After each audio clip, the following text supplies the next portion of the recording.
আমার স্বামীর মৃত্যু হয়েছে সড়ক দুর্ঘটনায়। আমিও ক্যান্সারে আক্রান্ত। জীবনের শেষ দিনগুলো গুনছি। মারা যাবার আগে আমার স্বামী আমার কাছে কয়েক মিলিয়ন ডলার রেখে গেছে।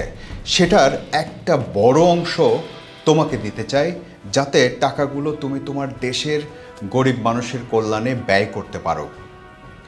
এমন গল্প তো অনেক শুনেছেন, গল্পটা পুরনো হয়ে গেছে, তাই এসব ফাঁদে আর মানুষ তেমন পা দেয় না। কিন্তু প্রতারকদের বুদ্ধি কি শেষ হয়ে গেছে? না, তারা নতুন গল্প নিয়ে হাজির হয়েছে নতুন ফাঁদ নিয়ে। বলা তো যায় না, হয়তো আপনাদের পরিবারেরই কেউ এরই মধ্যে সে ফাঁদে পা দিয়েই ফেলেছে। চলুন শুনি একজন মায়ের 60,000 টাকা কিভাবে নিয়ে গেল।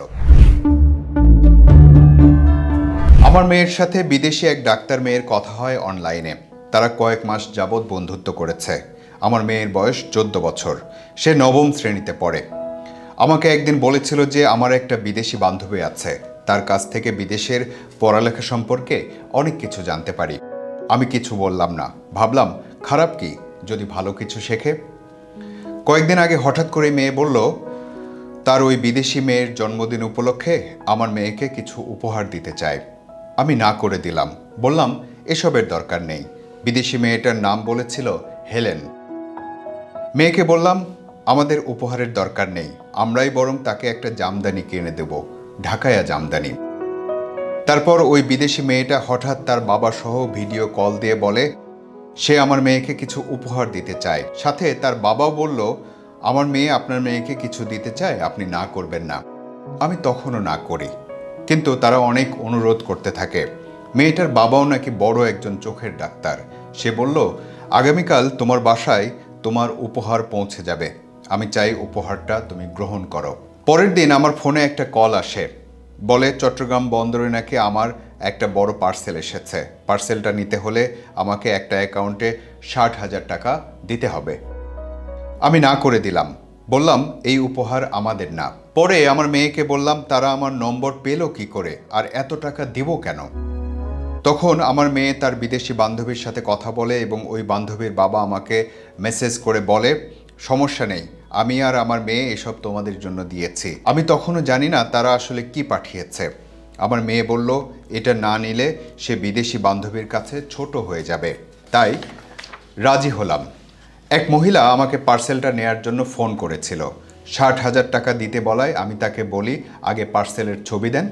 তখন ওই মহিলা বলে এটা করা যায় না ম্যাম।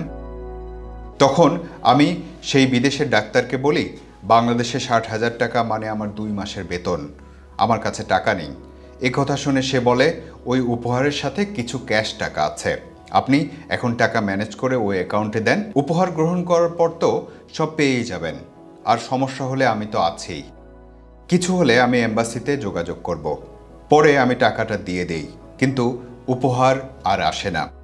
পরে অনলাইনে সব ঘেটে জানতে পারি এই বিদেশি ডাক্তার প্রতারক চক্রের সাথে জড়িত। আমি আইনের সহায়তাও নিতে পারছি না লজ্জা বা ভয়ে। আমার পরিবার জানলে আমাকে অনেক বকাবকি করবে। যে মেয়েটার সাথে অনলাইনে বন্ধুত্ব করেছিল এই ভুক্তভোগীর সন্তান, তার ছবিও পাঠিয়েছেন তিনি। আর এই হলো তার ডাক্তার বাবা। ডাক্তার সাহেব সম্ভবত উপহারের বিরাট বস্তার মধ্যে কি কি আছে সেটারও ছবি পাঠিয়েছিলেন। দামি স্যান্ডেল, ব্যাগ, সোনার গহনা, আরও অনেক কিছু। এসব দেখে 14 বছর বয়সের একটা মানুষের তো লোভ হবারই কথা। যারা এসব প্রতারণার সাথে জড়িত তারা এটা ভালো করেই জানে কোথায় কোন ফাঁদটা পাততে হবে। আর টাকাটা কিন্তু তারা পাঠিয়েছেন বাংলাদেশের ডাচ বাংলা ব্যাংকের অ্যাকাউন্টে। অতএব বুঝতেই পারছেন ঘটনা কিভাবে ঘটেছে। এটা একটা আন্তর্জাতিক নেটওয়ার্ক। পুলিশের কাছে অভিযোগ করলে এবং যদি পুলিশ আসলেই চায় তাহলে তাদেরকে ধরা 1-2 ব্যাপার। ভালো থাকুন, দেখা হবে ভিন্ন কোনো গল্পের বাঁকে। আর ভালো লাগলে ভালোবাসুন, ফেসবুকে ফলো করুন, ইউটিউবে সাবস্ক্রাইব করুন।